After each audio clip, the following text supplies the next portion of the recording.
Good evening traders. So ఈరోజు మనం Wednesday యొక్క మార్కెట్ అనాలిసిస్ మాట్లాడుకుందాం. ఓకే, సో నిన్న చెప్పినట్టు మార్కెట్ 48,300 పైన గ్యాప్ అప్ అయితే మార్కెట్ బుల్లిష్ ఉంటుందని చెప్పానండి. సో మార్కెట్ అలాగే బుల్లిష్ వెళ్ళిపోయింది. అప్ టు 49,000 బ్రేక్ అయితే కూడా బుల్లిష్ అని చెప్పానండి. ఇది ఈరోజు లైవ్ మార్కెట్లో. ఈరోజు లైవ్ మార్కెట్ ఎవరైతే చూడలేదు ప్లీజ్ వాళ్ళు చూడండి. ఈరోజు మీకు చాలా యూస్ఫుల్ కంటెంట్ ఉంటుంది అందులో. ఓకే, ఈ 49,000 బ్రేక్ అయిన తర్వాత కూడా 49,200 వరకు రీచ్ అయింది మార్కెట్. సో అక్కడ నుంచి డ్రాగెస్ట్ ఫాల్ అయింది. సో వీళ్ళు మనకు సెల్లర్సా లేకపోతే ప్రాఫిట్ బుకింగ్ జరిగిందా అనేది మనం మాట్లాడుకుందామండి. సో మార్కెట్ కిందికి రావాలంటే రేపు కానీ ఎల్లుండి కానీ మార్కెట్ ఒకవేళ కిందికి రావాలనుకుంటే మార్కెట్ 48,600 బ్రేక్ అయితే మార్కెట్ ఫర్దర్గా సెల్లింగ్ ఉంటుందండి. ఎందుకుంటుందంటే మార్కెట్లో ఎవరైతే బై చేశారో ఓకే వాళ్ళందరి నిన్ననే ఎస్ఎల్స్ హిట్ అయిపోయినండి. మార్కెట్ గ్యాప్ అప్ అయింది. ఈ గ్యాప్ అప్ అయిన తర్వాత మార్కెట్ కంటిన్యూగా పెరుగుతూ వచ్చేసింది అనమాట.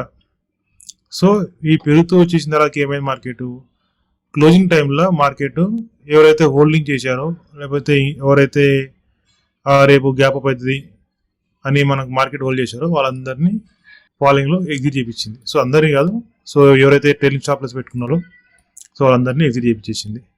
సో ఇక్కడ మార్కెట్ మనకు మిగిలింది ఎవరు, ఈ ఓపెనింగ్లో ఎవరైతే బై చేశారో వాళ్ళు. సో వాళ్ళని కూడా రేపు ఒకసారి మార్కెట్ డౌన్ సైడ్ వచ్చేసి తర్వాత మళ్ళీ మార్కెట్ అప్ సైడ్ వెళ్తుందండి. 48,800 బ్రేక్ అయినట్టు అయ్యి మళ్ళీ మార్కెట్ అప్ సైడ్ వెళ్తుందండి. ఒకవేళ లేదు మార్కెట్ వీళ్ళు సెల్లర్స్ ఆపరేటర్స్ అనుకుంటే మాత్రం రేపు మార్కెట్ డైరెక్ట్ గ్యాప్ అయిందండి. 48,600 కింద గ్యాప్ అయ్యాక మార్కెట్ ఫాల్ ఉంటుందండి.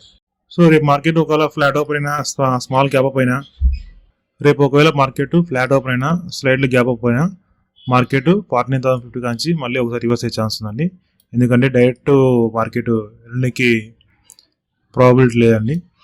సో మార్కెట్ ఏదైనా స్మాల్ కానీ గ్యాప్ కానీ ఒకవేళ 49,050 దగ్గర ఏమైనా సెల్లింగ్ ఉంటే మనకు సెల్ చేస్తారండి. లేదంటే మార్కెట్ ఒకవేళ 47,000 కింద 47,800 కింద గ్యాప్ డౌన్ అయినా ఓకే మార్కెట్ 47 దగ్గర నాకు ఏమైనా బయింగ్ ఆపర్చునిటీ వస్తే నేను బై చేస్తానండి. ఎందుకంటే కింద ఎవరు బై చేసే సెల్స్ అవైలబుల్ లేవండి. సో ఎక్కడైతే బై చేశారో వాళ్ళందరూ కూడా ఎగ్జిట్ అయిపోయినాకి మార్కెట్ ఒకసారి డ్రాగెస్ట్ ఫాల్ అయిందండి. సో రిటైల్ ట్రేడర్స్ ఎవరైతే ఉంటారో ఈ ఫాలింగ్లో ఎగ్జిట్ అయ్యి ఉండొచ్చు. సో నేను ఎక్కువ బై సైడ్ సెల్స్ ఉంటాయని అనుకోవట్లేదండి. సో చూస్తాను రేపు మార్కెట్ నాకు ఓపెనింగ్ ఎలా ఉంటుందో చూసి దాన్ని బట్టి నేను ఫ్లాట్ ఓపెన్ అయినా స్లైట్లీ గ్యాప్ అప్ అయినా మార్కెట్ ఫస్ట్ సెల్లింగ్ కొలకు వచ్చిన తర్వాతకి మార్కెట్ మళ్ళీ బయింగ్ జరుగుతుందండి. సో 48,800 దగ్గర బెస్ట్ బై ఉంటుంది, లేదంటే 48,600 దగ్గర బెస్ట్ బై ఉంటుందండి. సో నేను ప్లాన్ చేసుకుంటాను రేపు లైవ్ మార్కెట్లో. ఒకవేళ డైరెక్ట్ మార్కెట్ రేపు వచ్చేసి 49,050 పైన గ్యాప్ అప్ అయిందంటే మార్కెట్ మళ్ళీ ఒకసారి రీట్రేస్మెంట్ అయ్యి మార్కెట్ మళ్ళీ అప్ సైడ్ వెళ్ళే ఛాన్స్ ఉందండి. సో ఇంకోటి ఈరోజు మార్కెట్ చెప్దాం అనుకున్నాను మర్చిపోయానండి. ఈరోజు యాక్చువల్లీ లైవ్ మార్కెట్లో చెప్పలేదు. ఈ వీకెండ్ ఫిబ్రవరి 1 తారీఖు మనది బడ్జెట్ ఉందండి, ఇండియా బడ్జెట్ ఉంది. సో ఈ బడ్జెట్ కారణం కూడా మార్కెట్ చాలా వాలటిలిటీ ఉంటుంది. సో చూసుకొని ట్రేడ్ చేయండి. సో నిఫ్టీ కూడా సేమ్ అండి. మార్కెట్ గ్యాప్ అప్ అయిన తర్వాతకి మార్కెట్ ఒకసారి సెల్లర్స్ని మళ్ళీ ఎంట్రీ చేయించి సో వాళ్ళ ఎస్ఎల్ని హిట్ చేయించిందండి. సో మార్కెట్లో ఒకవేళ ఫ్లాట్ ఓపెన్ అయినా స్మాల్ గ్యాప్ అప్ అయినా మార్కెట్లో కింద పడేది. సో మనం చెప్పుకున్నట్టు మార్కెట్ 22,900 అయిపోయి మనకు బయింగ్ కూడా చెప్పుకున్నాము. సో మార్కెట్ గ్యాప్ అప్ అయిన తర్వాతకి రిట్రేస్మెంట్ అయ్యి మార్కెట్ మళ్ళీ బులిష్లోకి వచ్చిందండి. సో ఈ బులిష్ రేపు కంటిన్యూ ఉంటుందా ఉండదా అనేది ఈరోజు చూద్దాం మనం. సో మార్కెట్లో ఎవరైతే బై చేశారో ఇక్కడ సో వాళ్ళందరికీ ప్రాఫిట్ ఇచ్చుకుంటూ లాస్ట్ క్లోజింగ్ టైంలో మనకు సెల్ సైడ్ వచ్చేసిందండి. సో ఇక్కడున్న బయర్స్ ఈ యొక్క ఫాల్ చూసి ఎవరైనా ఉంటారా, ఇక్కడ ఉండరు, ఎగ్జిట్ అయిపోతారు. సో ఆల్రెడీ నిన్న బై చేసిన వాళ్ళు కూడా ఎగ్జిట్ అయిపోయారు అనమాట. సో బయర్స్కి సెల్స్ అవైలబుల్ లేవండి. సో వీళ్ళు వచ్చిన ఎవరైతే సెల్లర్స్ ఉన్నారో ఈ సెల్లర్స్ ఒకవేళ స్ట్రాంగ్ ఉంటే రేపు మార్కెట్ గ్యాప్ డౌన్ అవుతుంది. గ్యాప్ డౌన్ అయితేనే మన మార్కెట్ ఫర్దర్గా సెల్లింగ్ ఉంటుంది. లేదు ఫ్లాట్ ఓపెన్ అయినా స్మాల్ గ్యాప్ అయినా మార్కెట్లో మళ్ళీ బుల్లిష్ ఉంటుంది. ఎందుకంటే బుల్లిష్ ఉంటుంది అంటే మళ్ళీ 23,080 బ్రేక్ చేస్తే నాకు అనిపించలేదు. సో మార్కెట్ మన బుల్లిష్ సైడ్ ఉండేది బెటర్ అనమాట. ఏది 22,830 గ్యాప్ డౌన్ అయ్యింది అంటే దాని కింద మార్కెట్ క్లోజ్ అయింది.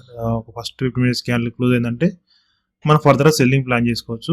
సో మార్కెట్ మనకు ఎక్కడ ఫ్లాట్ ఓపెన్ అయినా, స్మాల్ గ్యాప్ డౌన్ అయినా, స్మాల్ గ్యాప్ అయినా మన బుల్లి సైడ్ ఉండడమే మనకు కొంచెం సేఫ్ సైడ్ అనమాట. సో అది ప్లాన్ చేసుకుందాం. ఒకవేళ సెల్ సైడ్ రావాలంటే సెకండ్ హాఫ్లో ఏమైనా వస్తే మళ్ళీ ఇక్కడి నుంచి సెల్లింగ్ రావచ్చు. డ్రాగేష్గా 22,800 830 మార్కెట్ బ్రేక్ డౌన్ అవుతుందని అనిపించట్లేదండి. గ్యాప్ డౌన్ అయితేనే ఏమైనా బ్రేక్ డౌన్ అవుతుంది కానీ ఒకవేళ లేదంటే మాత్రం market better to bullish side ఉంటే బెటర్. నేను ఒక మార్కెట్ డైరెక్ట్ గ్యాప్ అప్ అయిందంటే మాత్రం వెయిట్ ఫర్ రిట్రేస్మెంట్ అది వచ్చేయండి. రిట్రేస్మెంట్ అయినాక మార్కెట్ మళ్ళీ ఏమైనా బుల్లిష్ ఉంటే మనకు 23,120 వరకు మన టార్గెట్ ఉందండి. సో నా ప్లాన్ ఏంటంటే మార్కెట్ స్మాల్ గ్యాప్ డౌన్ అయినా, ఫ్లాట్ ఓపెన్ అయినా మార్కెట్ నాకు రిట్రేస్మెంట్లో నాకు ఏమైనా బయింగ్ ఆపర్చునిటీ బై చేస్తానండి. సో అది కన్సల్టేషన్ ఉండనివ్వండి, వాల్టాలిటీ ఉండనివ్వండి, ట్రెండింగ్ ఉండనివ్వండి, ఏమైనా ఉండనివ్వండి. నా లెవెల్స్ వచ్చేసి 22,900 దగ్గర ఏమైనా బయింగ్ ఆపర్చునిటీ వస్తే బై చేస్తాను నేను. ఒకవేళ మార్కెట్ గ్యాప్ అప్ అయినా మళ్ళీ రిట్రేస్మెంట్లో నాకు బయింగ్ ఆపర్చునిటీ నేను బై చేస్తాను. సో అది నా లెవెల్స్ అండి. సో సెన్సెక్స్ కూడా సేమ్ అండి. మార్కెట్లో ఎవరైతే బై చేశారో ఇక్కడ లో లెవెల్లో ఈ యొక్క మూమెంట్ చూసేసి మార్కెట్లో ఎగ్జిట్ అయిపోయింటారు బయర్స్. సో ఇక్కడ ఎవరు సెల్ చేశారో సేమ్ ఈరోజు జరిగిన మూమెంట్ వాళ్ళు కూడా ఎగ్జిట్ అయిపోయి ఉంటారు. 390, 400 మార్కెట్ కింద సెల్ సైడ్ బ్రేక్ డౌన్ అయితేనే గ్యాప్ డౌన్ అయ్యి ఫస్ట్ క్యాండిల్ బ్రేక్ డౌన్ చేస్తే మనకు ఫర్దర్ సెల్లింగ్ ఉంటుంది. లేదంటే మార్కెట్లో ఇక్కడ నుంచి అయినా మనం బయింగ్ వచ్చే అవకాశం ఉంటుంది. సో బయింగ్ వచ్చి 75,500 అండి. లేదు ఫ్లాట్ ఓపెన్ అయినా, స్మాల్ గ్యాప్ అప్ అయినా మార్కెట్ ఒకసారి రిట్రేస్మెంట్ అయిన తర్వాతకి మార్కెట్ నుంచి మళ్ళీ బయింగ్ ఆపర్చునిటీ బయింగ్ చేసుకోవచ్చు. మార్కెట్ లేదు మళ్ళీ మార్కెట్ 76,300 పైన గ్యాప్ అప్ అయిందంటే మాత్రం మార్కెట్ 76,700 అండ్ 800 టార్గెట్ అండి. సో నేనేమంటున్నానంటే మార్కెట్లో 75,400 బ్రేక్ అయితేనే మనకు డ్రాగేజ్ సెల్లింగ్ ఉంటుందండి. లేదంటే మార్కెట్ మనకు సెల్ చేసినా మళ్ళీ బయింగ్ సైడ్ ఎక్కువ వెళ్ళే అవకాశం ఉంటుంది. ఓకే, సో చూసుకొని ట్రేడ్ చేయండి. ఎందుకంటే మార్కెట్లో ఆల్రెడీ ఎవరైతే కింద బయర్స్ ఉన్నారో బయర్స్కి సెల్స్ ఈ ఫాల్లో ఎగ్జిట్ అయిపోయి ఉంటారు. సో ఎవరైతే హోల్డింగ్స్లో ఉన్నారో వాళ్ళు కూడా ఈ యొక్క ఈరోజు జరిగిన బయింగ్ చూసి వాళ్ళు కూడా ఎగ్జిట్ అయి ఉంటారు. So market two sides cells తక్కువనే అండి. సో మార్కెట్లో అప్పుడు ఏమవుతుంది, వాల్టాలిటీ క్రియేట్ చేస్తుంది అనమాట. సో లో లెవెల్లో బై చేయడం, హై లెవెల్ సెల్ చేయడం అనేది బెస్ట్ అనేది. ఒకవేళ రేపు ఎవరైతే బై చేస్తారో ఖచ్చితంగా సెల్స్ పెట్టుకోండి. రేపైనా కాదు ఇప్పటికైనా చెప్తున్నాను, స్టాప్ లాస్ లేకుండా ట్రేడ్ చేయకండి. ఈ వీక్లో మనకు బడ్జెట్ ఉంది కాబట్టి, ఈ వీక్లో మనకు 1st తారీఖు బడ్జెట్ ఉంది కాబట్టి మార్కెట్ చాలా వాల్టాలిటీ ఉండదండి. చూసుకొని ట్రేడ్ చేసుకోండి. ఓకేనా, థ్యాంక్ యూ అండి, థ్యాంక్ యూ వెరీ మచ్. నా అనాలిసిస్ మీకు ఉపయోగపడుతున్నాయి, నచ్చినట్టుంటే లైక్, షేర్, సబ్స్క్రైబ్ అండి. థ్యాంక్ యూ, బాయ్ అండి.